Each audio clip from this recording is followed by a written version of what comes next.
Hey guys, do you like to play games on your iPhone? Do you like the ability that we have controller support? That way you can use a PS4 controller, PS5 controller, maybe even an Xbox controller. Well, scratch that. No more carrying physical controllers at all. I have something today that's going to change your gaming and take it to the next level. This is the Backbone PlayStation Edition controller made for iPhone. Let's hop into the video.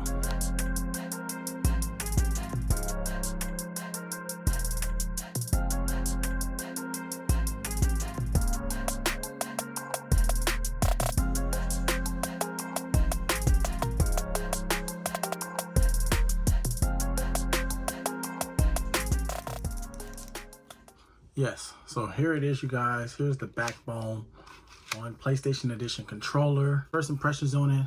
It feels good as a controller. I do like that. Like, you know, something for use as your phone. With the buttons, they are clicky. So you got your Backbone button that's right here, which is for the app menu button. This is for recording, so you can record and take screenshots of your gameplay.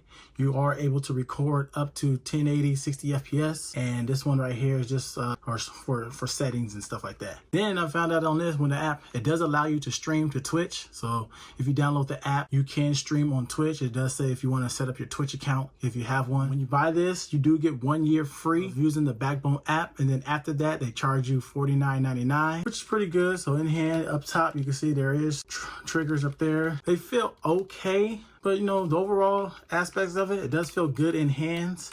I do wish that thumbsticks were neutral instead of offset, because now I gotta do a learning curve to get used to that. But we're gonna test it out on some games to see how that is.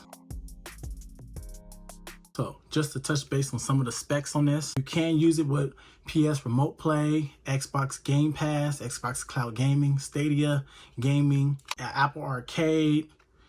And for my Android users, yes, you can get this also for Android also, but it will not ship until the late November of 2022. But right now, this is the iPhone version. It also offers low latency and there's no charging required unless your phone is about to die. So showing you at the bottom here where you plug your lightning cable cord in, and you can do a 3.5 millimeter headphone jack, or just use your AirPods or Bluetooth, which sound great because I use my AirPods 3rd generation. They sound great with it.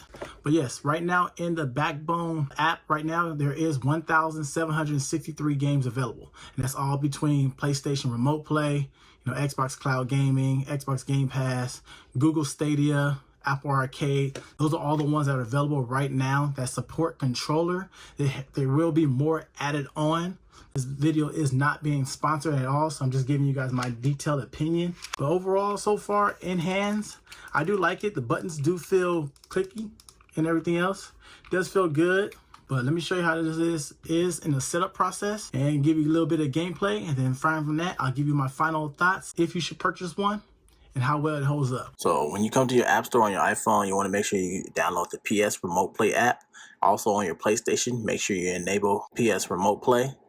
You want to download the Backbone app, install that. I'll have the links down to these both in the description box down below. If you have Apple Arcade, this does work with Apple Arcade, Xbox Cloud Gaming, Stadia Pro, Google Play Store, NVIDIA G-Sync. Okay, so I'm going to show you how to set this all up and how you do it. So what you want to do is you want to take your phone. This is the iPhone 11 Pro Max. And there's little grooves right here. Inside the box, if you have an iPhone 13 Pro or Pro Max, use the little adapter that comes with it that they give you for free. Slide it out, allow it to line up with the lightning connector. Press it in, and now your phone is well connected. This is what it looks like and everything else, how it feels. I'm still mad that it's not parallel instead of playing offset. This feels like an Xbox controller now. So here is the setup process when you connect your Backbone to your iPhone. It will tell you, connect to get started. Once it does connect, it will enable a focus mode for you. But we're gonna go through the setup process right here, right now. X. Then from here, you want to sign in with your Apple or Google account. Once you go through the whole setup process, you want to just follow the on-screen instructions and follow what it tells you to do.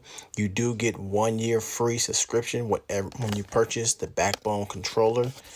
So that is good. You do get 1 year subscription, but then after that, it does charge you $49.99. But the links to this, if you want to purchase one, will be down in the description box down below.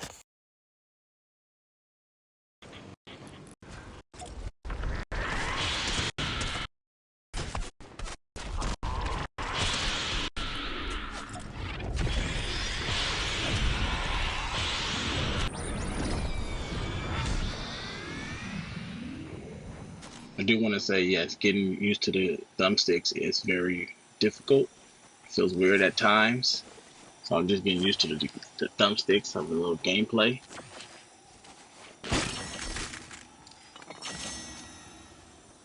So I can tell you that there is a little delay when you're using this. That's why on me, when I play on PS4 or PS5, my pickaxe is the touchpad. So that's why you have seen me touch the screen to get the pickaxe to come out. But there is a small delay at times. So yeah, so right here, when I was trying to get used to the thumbsticks, it feels like my sensitivity is super fast. Even though when I play on PS4 or PS5, it's way slower. So right here, you just have to get like a learning curve getting used to the backbone controller's thumbstick and the layout, because remember on PlayStation it is neutral versus now you're playing offset. So it's just a learning curve of using the thumbsticks and going from there and getting better. There is no thumbstick sensitivity unless you can change it in game. But with the backbone itself, there is no thumbstick sensitivity, so you just have to get used to it and try to get better at it yourself, or see what best works for you.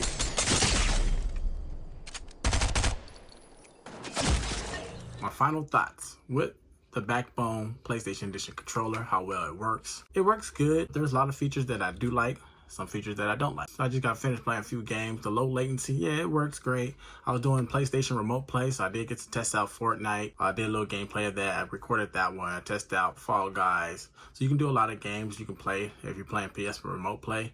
Other games, they do have low latency, but now keep in mind, if you have bad internet, you may experience some like hitches and stuff like that if you have bad internet. So it works better if you have a good internet connection or you have good cellular data internet.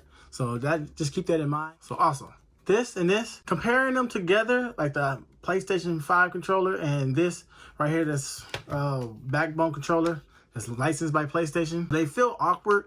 I can say that, my opinion, that Sony should have took this or should have reviewed it more and made the thumbsticks feel like neutral instead of offset. Because if it's supposed to be licensed by Sony of a PlayStation controller, why are we not playing neutral? You know, PlayStation doesn't play offset, so why are we playing offset? But it is what it is. That's only me nitpicking. Still takes a while to get used to the learning curve of the thumbsticks itself. In my opinion, the buttons feel good. The triggers were, they were okay. Like on a scale from 1 to 10, I would give this about, just the controller itself, I would give it maybe a 6.5. It could be improved, be better. So remember, this is not a sponsored video. I bought this on my own money, so I'm giving you guys my own opinion. But yeah, the controller could be improved. Like the R1, L1, they feel like buttons, but L2, R2, they really don't really feel like buttons that much. So it doesn't really give you that, you know, like that button type of feel, but it's okay, it's viable. You know, with shooting games, it does feel awkward because of the sticks, just for me, personally, because I'm not used to playing offset. So I have to get like a learning curve. But the thumbsticks, to me, in my opinion, they feel cheap and they feel like they're gonna break if you put like too much force. And then you can calibrate the sticks if yours is like messing up. Thumbsticks feel like I'm playing on a Nintendo Switch thumbsticks, but I know those are probably even better. So these ones right here, they probably could have been improved. Now, keep in mind, if you use a big phone like an iPhone 11 Pro Max, 12 Pro Max, 13 Pro Max, then that's when it starts to feel huge because it's like this size out, and or something around here. It's like this size out playing, so now you feel like you have like a Nintendo Switch in your hand. So it does feel kind of awkward. So getting used to the thumbsticks, I can say like, you have to get used to it because it's like a learning curve. It doesn't really feel like an actual, PS5 or Xbox controller. But you can record up to 1080, 60 FPS videos using the button right here. All you do is just press it, start your broadcast, and there you go. It records good quality videos, and then you can save them to your camera roll. There's pros and cons with this controller. This controller is $99.99, $100. Do I feel that's worth $100? No. I feel that it should have been $59.99. That probably been more. Just what makes it $100 is the features, because once you purchase this, you get 1 year to use the Backbone app, and then after that, it's $49.99. So if that's the features of it that allows you to play, Xbox Cloud Gaming, Stadia, Apple Arcade. They got the App Store. You got Google Play Store, PS Remote Play. So there's many more games that you can play without just using the Backbone app. You just have to download it and just go through that system that way. But in my opinion, I wouldn't say it would be worth $99.99. I would say it would be more worth as for $59.99. I'm still gonna test out some more things. You can stream to Twitch. It just, I don't know, the thumbsticks, to me, they just feel cheap and awkward. Overall, my overall opinion, I do like it. I'm gonna test out more games. There is low latency, so the quality is good. You are able to play some games at 120 FPS if you have a higher quality iPhone that allows you to do that. So keep that in mind. The overall smoothness of the games and the quickness, it works. It works great. Would I recommend you try this out? Yeah, I would say try it out if you want to purchase one. I'll leave a link to it down in the description box down below if you want to get one. If you do buy one and using my link, we both get $10 back from Apple gift cards. So that's good. And Android users, if you do want one, they do have these on the website. You can purchase on the website, but it will not ship to late November. But that being said, there's also a good thing about this. You don't actually need a phone to actually play with this. You can change your screen layout. You want to use your iPad, Google Chrome, PC, Android, or Mac, all you need is your Lightning to USB-C cable and connect it in, and you should be able to play on any screen that you want. Question: would you use the Backbone PlayStation Edition or a Backbone controller in general just to play your mobile games? Let me know in the comment section down below. If you did enjoy this video and you want to see more videos on this and what else this thing can do, like this video, subscribe if you're new. That being said, take care. God bless everybody. I'll catch you in my next upload.